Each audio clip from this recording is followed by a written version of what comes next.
Thank you AYANEO for sending this for review. This is a loaner, I don't get to keep it. None of this arrangement have any impact on my opinions, no money changed hands, and they see the video at the same time as everybody else. I'll put specs on screen while I break down my experience. This is currently 30% off as of the making of this review. They range from $590 to $800 depending on the configuration, available in both black and white. The one with me is spec'd 1080p, 16 gigabytes of RAM and 1 terabyte of storage, and unmarked buttons. In typical AYANEO fashion, the unboxing experience was quite pleasant. I was a bit surprised to not see a power brick of any kind, just the handheld and a cable. They also sent both grips for testing, which both feel quite nice, but so does the device. So if you don't get one, it's not that big a deal. The standard ergonomic of the Pocket S is shockingly good. Before we move from the subject, I do like the leatherette one, especially because it has a front cover that is held by magnets to the back cover, but it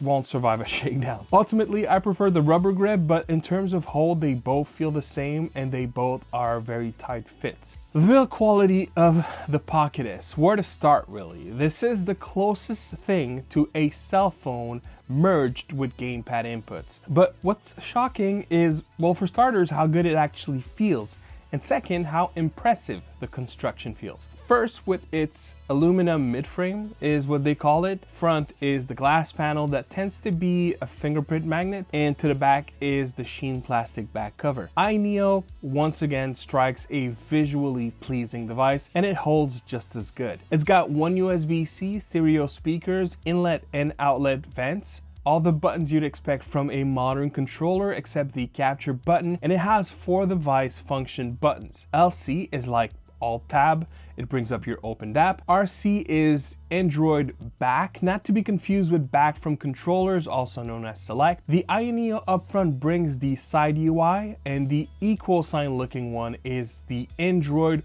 home, also not to be confused with a gamepad home, which is present on the controller. It's the one at the top left. You have a micro SD slot with a cover door, and to the opposite is a switch that'll let you change profiles from saving, balance, game, and max. Each modes will have their set fan and APU clock speeds to match, but you can manually adjust them with the app should you wish. I don't want to get too lost in the specs and the software, but to break it down, iSpace for Android has come a long way, and I had first-hand experience with their previous device, the Pocket Air, though I'm still salty they removed SoundTap from the Pocket Air, but it is still present in the Pocket S. That said, the implementation is not good at all, which is unfortunate because they fixed the #1 complaint that I had with every other devices before it that had this feature, which was that they would capture audio from the speakers of the device to determine if the vibrations should occur. The issue was that if you were to lower or put your volume halfway, you'd get little to no vibration because it was tied to the volume of the speakers of all things. Now this time around, that is of no impact at all, but rather than focusing on low frequency audio such as explosions, it's picking up way too much.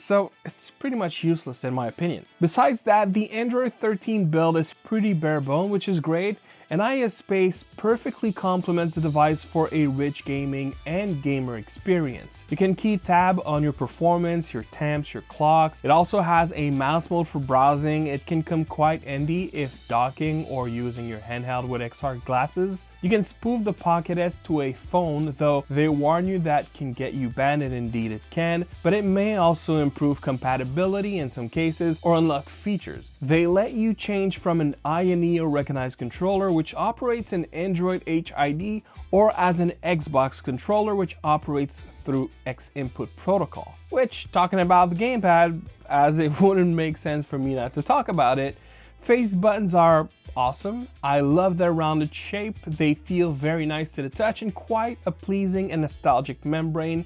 The D-pad has a nice center pivot, a pleasant finish just as the face buttons, but the membrane here is a bit stiffer. Overall, a pleasant experience and one I did test in fighting games, and it was a very pleasant experience overall, if not to the point of being what I would consider competitive worthy. And I would say about the same when playing platformers. It's a very nice D-pad for it. Would I play Super Meat Boy and try to clock in speedrun times? Not with this D-pad, but it's a very good implementation overall. And I was surprised, happily so, based off of the feedback that we had prior to the device actually launching. As for the sticks, I was not surprised. Starting with the small form factor, they are not my favorite to begin with, but they also quickly have proven to not be fitting for aiming at all, even in the form factor they represent. In other words, I'd aim better with Joy-Cons than I would do with these. See, when I first got the device, both my sticks and triggers were acting up. They kept getting stuck in their value and would drift. Thankfully, a factory reset and redoing software updates later made the issue completely disappear, but nonetheless. You basically have to check this option that comes with a very aggressive inner dead zone. So no, this is not the device for aiming titles. In fact, this device is best designed for the market that it was brought to life for, which is retro gaming and for retro gamers. That part was disappointing to me because I love retro handhelds, but I also like Android games, especially with a device that can perform this good. The shoulder bumpers were fine, nothing wrong with them, and both with a rather mushy membrane, which I liked. The triggers are analog, small travel distance, as do the sticks, but I assume this is to retain the sleek and slim profile of the device, which I can at least agree sleek and slim and pretty it most certainly is. I tested a wide range of games: Minecraft, Star Wars Hunters, Genshin Impact, and many more. I also tested emulators, of course. This device can do it all. It's very much flagship performance that you get here, and though there is one, soon to be two, Qualcomm chips that effectively greatly surpasses this one, in the mobile gaming space, it very much remains the crème de la crème. And performance, seeing as the titles needing for more do not really exist and probably won't for a few years still. That is why you can emulate pretty much everything available out there, including Switch, though as always, results will greatly vary based off of the titles and whatnot, compatibility, you know.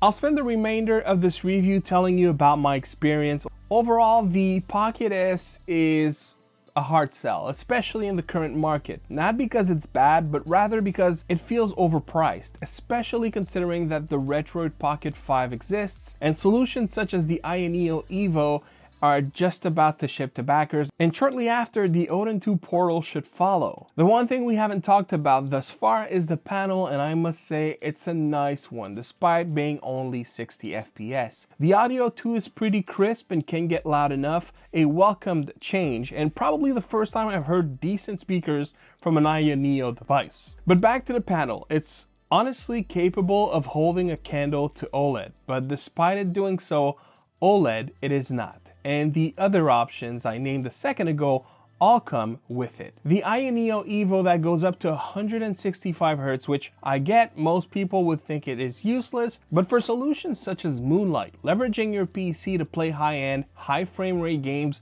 would still easily surpass the 60 Hz that this panel is locked to. Not only that, motion clarity would remain superior on faster panels, which again, OLED always has a net advantage over LCD tech. Playing with this handheld is arguably slightly more compelling than the solution of strapping a telescopic controller to a phone, but the difference is not so substantial that the price tag is justified. For that type of money, you would be better off buying a phone, an 8-bit Dome mobile ultimate controller, and the only thing you'd sacrifice is the haptic feedback, which I must admit the Pocket S once again delivers a compelling solution.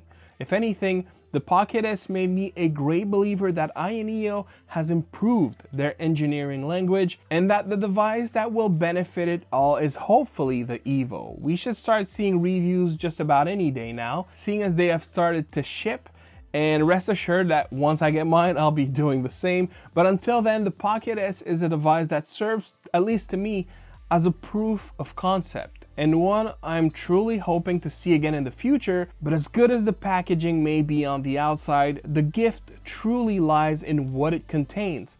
And though the Pocket S still manages to do more than decent in that area, it just doesn't make sense 7-8 months after its release to pay the price that it costs. Thank you very much for watching and clicking on the video. Please consider doing all the YouTube things, and as always, I'll see you on the next one. Peace.